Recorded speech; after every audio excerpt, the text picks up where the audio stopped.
నమస్తే అండి. Welcome to Myra's world. ఇన్‌స్టంట్‌గా జిలేబీ ఎలా చేసుకోవాలో ఈ వీడియోలో చూపించబోతున్నాను. చాలా తక్కువ టైంలోనే వీటిని ప్రిపేర్ చేసుకోవచ్చు. ఈవెన్ ఫస్ట్ టైం చేసేవారికైనా సరే చాలా బాగా వస్తాయండి. లేట్ చేయకుండా ప్రిపరేషన్ చూసేద్దాము. ముందుగా ఒక బౌల్‌ని తీసుకొని 1 కప్పు మైదాను వేసుకోవాలి. ఇది 250 గ్రామ్స్ వరకు ఉంటుందండి. తర్వాత 2 టేబుల్ స్పూన్ల నెయ్యిని వేసుకొని ఈ నెయ్యంతా కూడా పిండిలో బాగా కలిసేలాగా కలుపుకోవాలి. బాగా కలిపిన తర్వాత ఇప్పుడు ఇందులో ఏ కప్పుతో అయితే మైదాను వేసుకున్నామో అదే కప్పుతో పావు కప్పు పెరుగును కూడా వేసుకొని మళ్ళీ ఒకసారి ఇదంతా బాగా కలిసేలాగా బాగా కలుపుకోవాలి. పెరుగుని వేసి ఒకసారి బాగా కలుపుకున్న తర్వాత ఇప్పుడు కొంచెం కొంచెం నీళ్ళను వేస్తూ పిండి బాగా సాఫ్ట్గా అయ్యే వరకు కలుపుకోవాలి. నీళ్ళను ఒకేసారి వేసుకోకూడదండి. కొంచెం కొంచెం వేస్తూ కలిపితేనే పిండి బాగా సాఫ్ట్గా ఉండలు లేకుండా వస్తుంది. పిండి మరి గట్టిగా కానీ లేదా జారుగా కానీ ఉండకూడదండి. మీరు ఇక్కడ వీడియోలో చూస్తున్నారు కదా, ఈ విధంగా ఉండాలి.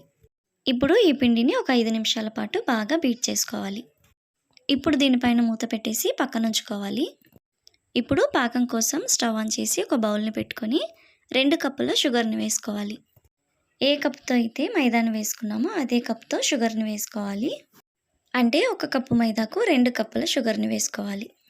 తర్వాత 1 కప్పు వాటర్ని వేసుకొని ఈ షుగర్ అంతా బాగా మెల్ట్ అయ్యే వరకు కలుపుతూ ఉండాలి. పాకంను మంటను మీడియం ఫ్లేమ్లోనే పెట్టుకొని ప్రిపేర్ చేసుకోవాలండి. పాకం మరీ చిక్కబడాల్సిన అవసరం లేదు.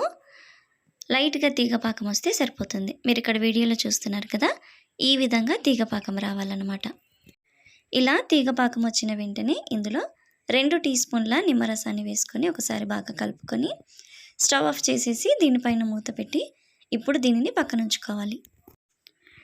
మైదాను కలిపి పెట్టుకున్నాం కదా, ఇప్పుడు ఇందులో 1/2 టీ స్పూన్ వంట సోడాని వేసి దీనిపైన 2 టీ స్పూన్ల నిమ్మరసాన్ని వేసుకొని మళ్ళీ ఒకసారి దీనిని బాగా కలుపుకోవాలి. ఇప్పుడు దీనిని ఒక కవర్లోకి వేసుకోవాలి. నేను ఇక్కడ ఆయిల్ ప్యాకెట్ని యూజ్ చేస్తున్నాను. మీ దగ్గర కెచప్ బాటిల్స్ ఉన్న వాడుకోవచ్చు, లేదా మిల్క్ ప్యాకెట్స్నైనా కూడా యూజ్ చేసుకోవచ్చు. ఇప్పుడు సరిపడినంత పిండిని ఇలా కవర్లోకి వేసుకోవాలి. పిండిని వేసుకున్న తర్వాత ఇది ఓపెన్ అవ్వకుండా ఉండడం కోసం ఏదైనా క్లిప్ని పెట్టుకోవచ్చు, లేదా ఇలా రబ్బర్ బ్యాండ్తోనైనా టైట్ చేసేసుకోవచ్చు.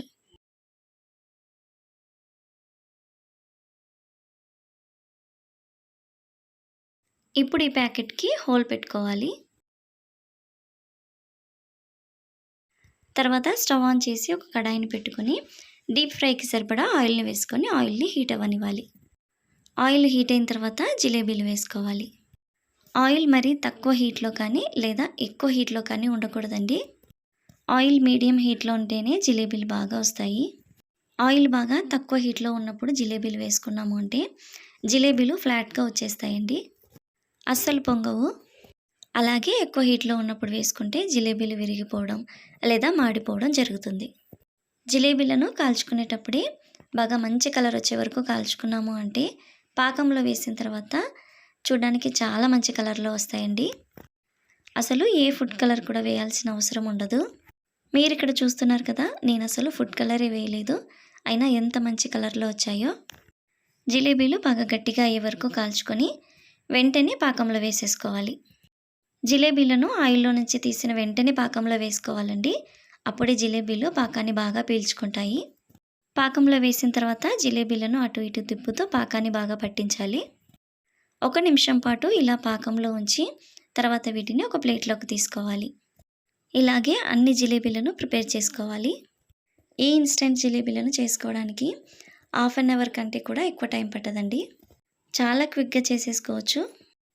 వీడియో నచ్చితే లైక్ చేసి నా ఛానల్ను సబ్స్క్రైబ్ చేసుకోండి.